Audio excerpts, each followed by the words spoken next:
Iran और Israel आज के दौर में इनसे बड़े दुश्मन शायद ही कोई हों, लेकिन क्या ये कहानी हमेशा से ऐसी ही थी? इनकी तारीख में एक ऐसी शराकतदारी छुपी हुई है जो आज की दुश्मनी से भी कहीं ज्यादा हैरानकुन है।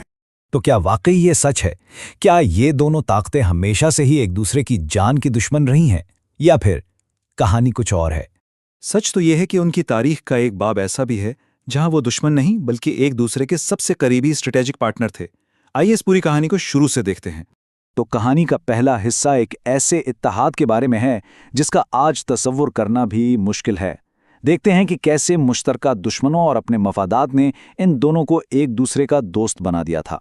जरा सोचें, इसराइल के बनने के सिर्फ 2 साल बाद 1950 में ईरान ने उसे तस्लीम कर लिया।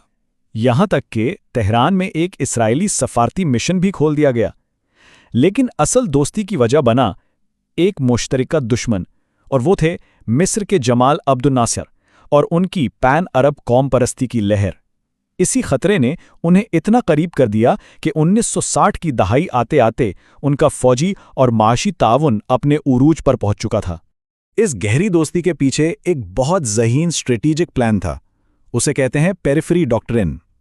ये आइडिया था इसराइल के पहले वजीर आज़म डेविड बेन गुरियन का। उन्होंने सोचा कि अगर हमारे पड़ोसी अरब ममालिक हमारे दुश्मन हैं तो क्यों ना उनके पड़ोसियों से दोस्ती कर ली जाए। और इसी प्लान के तहत इसराइल ने सिर्फ ईरान ही नहीं बल्कि तुर्की और इथोपिया को भी अपने साथ मिला लिया। लेकिन इस पूरे इत्तेहाद का जो सबसे अहम स्तून था वो शाह का ईरान ही था। ये पार्टनरशिप कितनी गहरी थी, इसका अंदाज़ा इस बात से लगाएं कि उन्होंने 50-50 की शराकत से एक तेल की पाइपलाइन बनाई। ये कोई मामूली पाइपलाइन नहीं थी। इसका मकसद था मिस्र की सुइज कैनाल को बाईपास करना, जिसे मिस्र अक्सर इजरायली जहाज़ों के लिए बंद कर देता था। यानी ये एक स्ट्रैटेजिक गेम चेंजर था। और बात सिर्फ तेल तक नहीं रुकी थी। CIA की एक खुफिया दस्तावेज बताती है कि इसराइल बाकायदगी से ईरान को असला बेचता था और उसके बदले में तेल और तकनीकी मदद हासिल करता था। मतलब ये सिर्फ एक मुआशी नहीं बल्कि एक फौजी इत्तेहाद भी था जो दुनिया की नज़रों से पूरी तरह ओझल था। लेकिन फिर सब कुछ बदल गया। साल था 1979। ईरान में एक इनकलाब आया और इस इनकलाब ने इस गहरी दोस्ती को हमेशा के लिए तोड़कर रख दिया। ये तब्दीली बिल्कुल अचानक आई। शाह के दौर का इसराइल जो एक स्ट्रेटेजिक पार्टनर था, इनकलाब के बाद मगरबी साम्राज्यत का एजेंट और मुसलमानों का दुश्मन करार दे दिया गया। नजरियात की इस तब्दीली ने सब कुछ उलट कर रख दिया।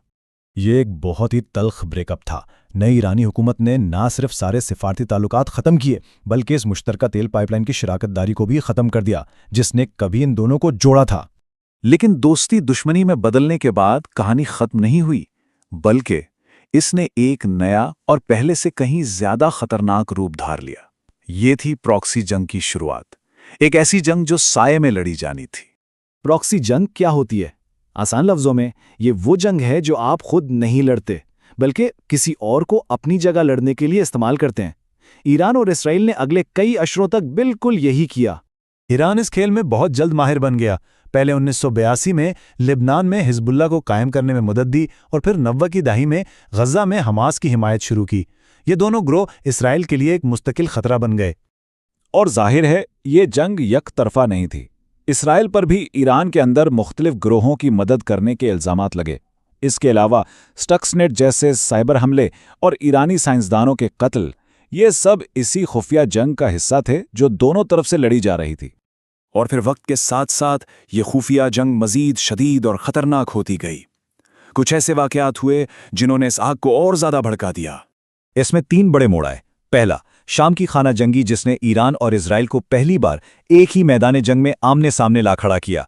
दूसरा, इसराइल की अरब ममालिक से बढ़ती हुई दोस्ती, जिसे ईरान ने अपने खिलाफ एक घेराव समझा।